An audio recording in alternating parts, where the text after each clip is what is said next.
नमस्कार दोस्तों, स्वागत है आपका हमारे channel target for IAS and MPSC with K. आज है 5 जुलाई 2022 और we are going to discuss about today's Madhya Pradesh current affair. Very important है current affair we are going to discuss about in this video. First of all, one of the biggest important fact is date G20 की दोस्तों बैठक होना है और मध्य प्रदेश के कुछ प्रमुख शहर हैं जहां पर वह बैठक होना है। तो उससे संबंधित फैक्ट में यहाँ पर आपको बताऊंगा मध्य प्रदेश के कितने शहर हैं और वह कौन कौन से शहर हैं जहां पर G20 की बैठक होना है। इसके साथ ही साथ में एक और इम्पोर्टेंट फैक्ट आप यहाँ पर देख सकते हैं स्क्रीन पर, इन्हें द्रोणाचार्य पुरस्कार के लिए नामित किया गया और यह मध्य प्रदेश से संबंधित है। मध्य प्रदेश में दोस्तों खेल प्रशिक्षकों के लिए कौन सा पुरस्कार दिया जाता है? विश्वामित्र, याद रख लीजिए। और द्रोणाचार्य दिया जाता है सेंट्रल लेवल पर और उसके लिए इन्हें नामित किया गया है। तो यहाँ पर मैं पूरा का पूरा आपको बताऊंगा। तो चलिए शुरू करते हैं विदाउट वेस्टिंग ऑफ टाइम। हमारा सबसे पहला और इम्पोर्टेंट मोस्ट इंपोर्टेंट क्वेश्चन है, किसकी अध्यक्षता में समन्वय समिति गठित की गई? काफी अधिक इंपॉर्टेंट है। आपका ऑप्शन नंबर 1 मुख्यमंत्री की अध्यक्षता में, राज्यपाल की अध्यक्षता में, प्रधानमंत्री की अध्यक्षता में या फिर मुख्य सचिव की अध्यक्षता में। This is the right answer. Option number 4 मुख्य सचिव की अध्यक्षता में दोस्तों समन्वय समिति की गठित की गई है। क्या जो समन्वय समिति है वह गठित की गई है। इसके साथ मैं आपको बता देना चाहूंगा मध्य प्रदेश के मुख्य सचिव कौन है? इकबाल सिंह वैश्य। याद रखिए यह किस नंबर के हैं? 33वें नंबर के हैं।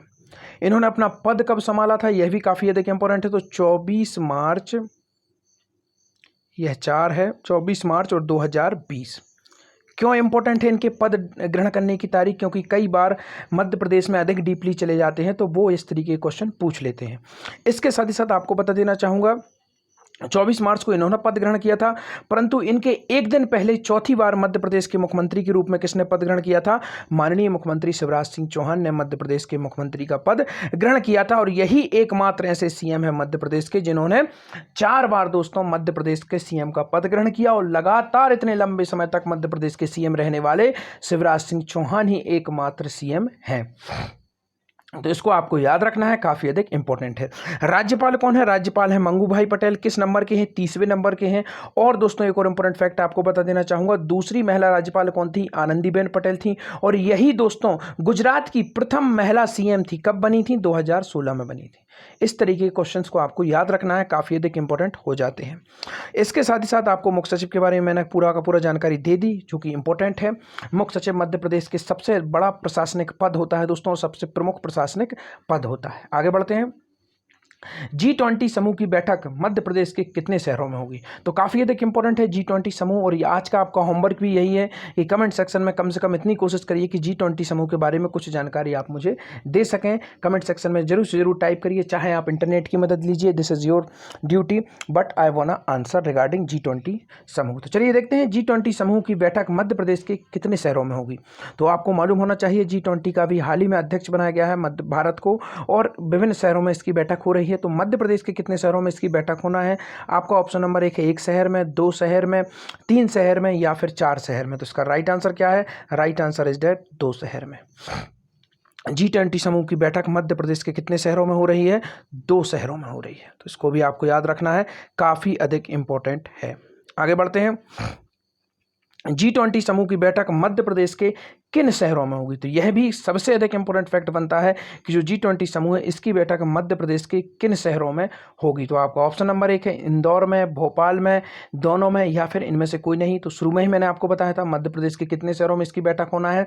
2 शहरों में होना है और 2 शहर आपको यहाँ पर मिल गए हैं, इंदौर और भोपाल। सस्टेनेबल डेवलपमेंट में नंबर 1 राजधानी का दर्जा किसने प्राप्त किया था? भोपाल ने किया था। ईट राइट चैलेंज में नंबर 1 स्थान किस शहर का लगा था? दोस्तों आपको याद होना चाहिए, इंदौर का लगा था। और रेलवे स्टेशन में सागर का लगा था। स्मार्ट सिटी में नंबर 1 कौन रहा? इंदौर रहा। लगातार 5 बार स्वच्छता सर्वेक्षण किसने जीता? इंदौर ने जीता। लाइट हाउस योजना का क्रियान्वयन कहां पर किया गया? इंदौर में किया गया। 1955 में मध्य प्रदेश का वित्त आयोग कहां पर स्थापित किया गया? इंदौर में किया गया। मध्य प्रदेश का वस्त्र निगम कहां पर है? यहीं पर है, इंदौर में है। तो यही सब आपको याद रखना है। इसके साथ ही साथ आपको याद रखना है मध्य प्रदेश का राजस्व निगम कहां पर है, जहां पर जो पटवारी होते हैं उनकी ट्रेनिंग भी होती है, ग्वालियर में। तो उसको आपको याद रखना है। परिवहन निगम भी वहीं पर है। मध्य प्रदेश में परिवहन विभाग की स्थापना कब की गई थी? 1962 में की गई थी। इसको याद रखिए, काफी अधिक इंपॉर्टेंट यह हो जाता है। मध्य प्रदेश में दोस्तों 2 मुख्य शहरों में खंडपीठ है मध्य प्रदेश का, जो हाई कोर्ट है उसकी। एक शहर जबलपुर मुख्य पीठ जबलपुर में और उसकी खंडपीठ 2 शहरों में। कौन से शहर हैं? एक तो है इंदौर और एक क्या है? ग्वालियर है। और भोपाल में भी उसकी एक खंडपीठ अभी प्रस्तावित है जो कि बना दी जाएगी। अब यहाँ पर कुछ इंपॉर्टेंट फैक्ट बता देता हूँ इन शहरों से संबंधित। इंदौर को दोस्तों 1818 में होलकर वंश द्वारा राजधानी बनाया गया था, तो इसको भी आपको याद रखना है, काफ़ी अधिक इंपॉर्टेंट यह भी हो जाता है, मल्हार राव होलकर द्वितीय द्वारा। इसके पहले भी यह राजधानी थी परंतु बदल दी गई थी, फिर दोबारा से इसे 1818 में बनाया गया था। इसके साथ ही साथ में भोपाल से संबंधित है। 5 पहाड़ियों पर बसा हुआ भोपाल है। इसका नाम भोजपाल हुआ करता था परंतु कालांतर में इसका नाम भोपाल हो गया। यहाँ पर दोस्तों आप देखेंगे राजा भोज का शासन भी था। इसी के साथ साथ मैं आपको बता देना चाहूँगा भोजराज मंदिर की भी स्थापना की गई थी जो कि यहीं से सटे हुआ जिला रायसेन में होता है, यह भी इम्पोर्टेंट है। तालों की नगरी भी इसे कहा जाता है, तो इसको भी आपको याद रखना है। मध्य प्रदेश की राजनीतिक राजधानी भी यही है। यहीं पर दोस्तों हमारे मध्य प्रदेश का विधानसभा भवन है और विधानसभा भवन किस पहाड़ी पर बसा हुआ है? तो उसका नाम क्या है? अरेरा हिल्स। क्या नाम है? What is the name of this mountain? Arera hills. तो इसको आपको याद रखना है। और मुख्यमंत्री निवास किस हिल पर है? श्यामला हिल्स में मुख्यमंत्री निवास है। तो यह कुछ इंपॉर्टेंट फैक्ट थे regarding these all important fact, तो यह काफ़ी अधिक इंपॉर्टेंट हो जाता है। श्यामला हिल्स भोपाल में मुख्यमंत्री निवास है। आगे बढ़ते हैं। मुख्य सचिव की अध्यक्षता में समन्वय समिति गठित कर दी गई है। राज्य शासन ने प्रदेश के 2 शहरों इंदौर एवं भोपाल में होने वाली G20 समूह की बैठकों के दौरान अंतर्राष्ट्रीय प्रतिभागियों के प्रवास पर उनमें सत्कार, आवास, सुरक्षा व्यवस्था के लिए मुख्य सचिव की अध्यक्षता में समन्वय समिति का गठन किया है।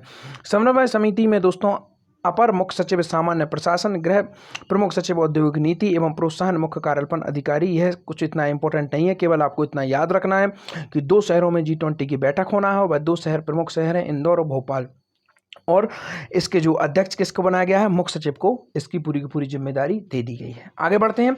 मंडी बोर्ड के आयुक्त सह प्रबंध संचालक का पदभार ग्रहण किसने किया? तो काफ़ी अधिक इंपॉर्टेंट है दोस्तों। तो आपका ऑप्शन नंबर 1 है लक्ष्मी नारायण ने, श्रीमती GV रश्मि ने, हर्षा शुक्ला ने या फिर विश्वनाथ ने। इसका राइट आंसर क्या है? ऑप्शन नंबर 2 श्रीमती GV रश्मि ने दोस्तों मंडी बोर्ड के आयुक्त सह प्रबंधक संचालक का पदभार ग्रहण किया है। मध्य प्रदेश में मंडी बोर्ड की स्थापना कब हुई थी? 1960 में मंडी बोर्ड की स्थापना हुई थी, तो इसको आपको याद रखना है। मध्य प्रदेश में बीज अनुसंधान के बीज की उसकी स्थापना कब हुई थी? तो इसकी हुई थी 1980 में हुई थी। मध्य प्रदेश में कड़कनाथ को GI टैग दिया गया था। झाबुआ को कब दिया गया था? 2018 में दिया गया था। कुक्कुट पालन की स्थापना कब हुई थी? 1982 में हुई थी, तो इसको भी याद रख लीजिए। गौ पालन बोर्ड की स्थापना कब हुई थी? 2004 में हुई थी। इन सबको आपको याद रखना है, काफ़ी अधिक इंपॉर्टेंट हो जाते हैं इस तरीके के क्वेश्चन। मध्य प्रदेश में आप देखेंगे प्रमुख रूप से 9 भागों में बांटा गया है पूरा का पूरा कृषि को। इसके साथ ही साथ में आप देखेंगे कुछ अन्य इंपॉर्टेंट फैक्ट हैं, जैसे कि मध्य प्रदेश में दोस्तों आपका गेहूं अनुसंधान केंद्र कहाँ पर है?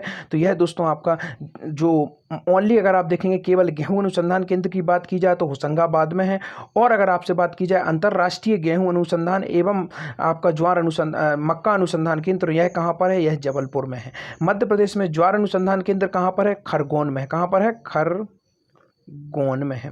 और कपास अनुसंधान केंद्र कहाँ पर है दोस्तों? कपास अनुसंधान केंद्र भी यहीं पर है।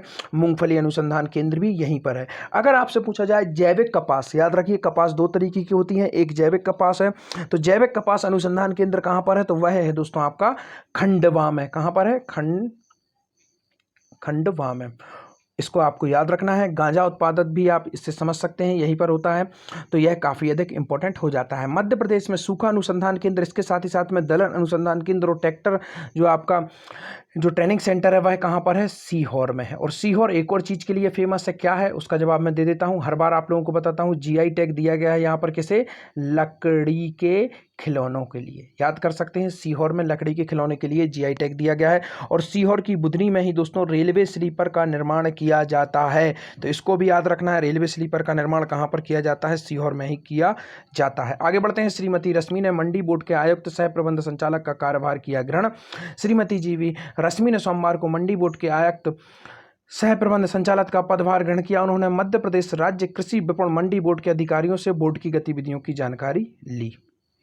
आगे बढ़ते हैं। आज का सबसे अधिक इंपॉर्टेंट क्वेश्चन, मध्य प्रदेश से किसे इस वर्ष द्रोणाचार्य पुरस्कार के लिए नामांकित किया गया है? 1985 में इस पुरस्कार की स्थापना हुई थी, इसको याद कर लीजिए, काफी अधिक इंपॉर्टेंट है। जसपाल राणा को, योगेश सिंह को, राधे किशन को या फिर राजीव सिंह को? इसका राइट आंसर है आपका ऑप्शन नंबर 1, जसपाल राणा को दोस्तों इस वर्ष द्रोणाचार्य पुरस्कार के लिए नामांकित किया गया है। किसे किया गया है? जसपाल राणा को किया गया है द्रोणाचार्य पुरस्कार के लिए नामांकित। यहाँ पर आप देख सकते हैं, यह है जसपाल राणा, मध्य प्रदेश राज्य शूटिंग अकादमी के हाई परफॉर्मेंस पिस्टल शूटर प्रशिक्षक। याद रखिए दोस्तों, यह अवार्ड प्रशिक्षकों के लिए दिया जाता है। जसपाल राणा को इस वर्ष प्रतिष्ठित द्रोणाचार्य पुरस्कार के लिए नामांकित किया गया है। इसके साथ ही साथ आज के आपके क्वेश्चन है, रातापानी अभ्यारण्य की स्थापना कब की गई थी? सेकंड है आपका, रातापानी अभ्यारण्य का कौन सा स्थापना दिवस मनाया गया? Thank you so much watching this video.